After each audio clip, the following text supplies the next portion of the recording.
So I suppose the focal point of this video, among some other bits, will be, did Eddie Hearn make a mistake leaving Sky Sports?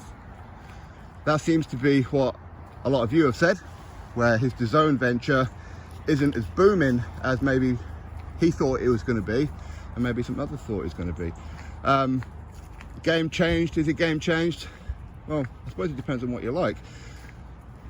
But the thing is, since he left Sky Sports, has he realised, and again I've said this before as well, that every dog has their day.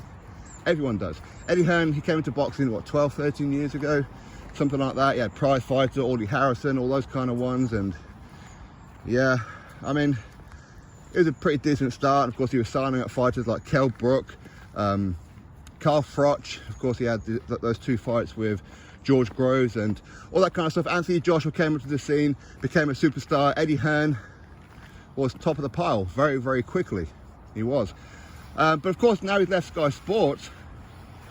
I mean, firstly, I suppose one way to look at it is when he was with Sky Sports and he put on all like his fight nights, Eddie Hearn would do interviews with Sky, do them with IFL and whoever else, and their views were through the roof. You're talking 3, 4, 500,000 at times for Eddie Hearn interviews. They were. I was interviewing Eddie Hearn back then as well and doing very good numbers. But now he's gone exclusively with DAZN.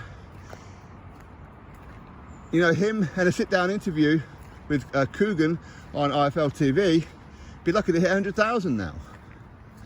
It would. Unless, of course, there's controversy, like obviously the latest one with Conor Benn, and of course you're talking different numbers.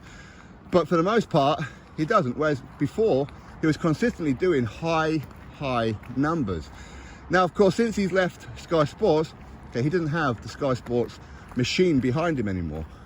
Ben Shalom Boxer have the Sky Sports machine, and they're using the machine very, very well. You know, they will use all their other platforms, like Sky News and all those kind of ones, to push their product. Sky One, and that's how it should have always been done, isn't it? It is.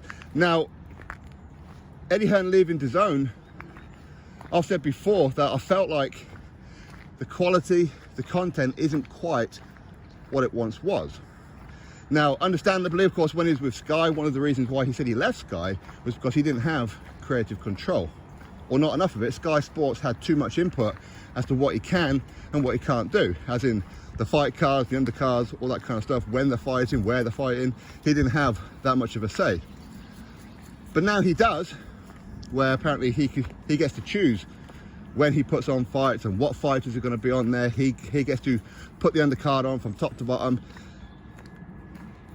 The shows are lacking a little bit. Now, maybe it could be down to they had a new matchmaker for a while in an Italian guy. I forgot his name. But the fights weren't as compelling as what they once were. Now, is that down to maybe the product hasn't really changed? Maybe his shows haven't really changed that much. Maybe it's just that because they don't have the machine of Sky Sports, maybe it's because, well, maybe it is not getting the pull that he once did on Sky Sports. Maybe that's what it is. Maybe they're still in that transitional period, but ultimately it is a case of, yeah, Eddie Hearn is not as popular and his shows are not as popular as they once were. They're not. They're really not. Now, I like people on his DAZN platform. Chris Lloyd, I like him. I do. I like him a lot. I like Tony Bellew. Some of you don't. But at the end of the day, it is about pushing products. It is about selling products to the fans. And, you know, tonight's fight night is a great example of how you do it when you have Dillian Whyte on there and it's not pay-per-view. That's how you do it. When they had Chisora Parker not on pay-per-view, as in the rematch, that's how you do it.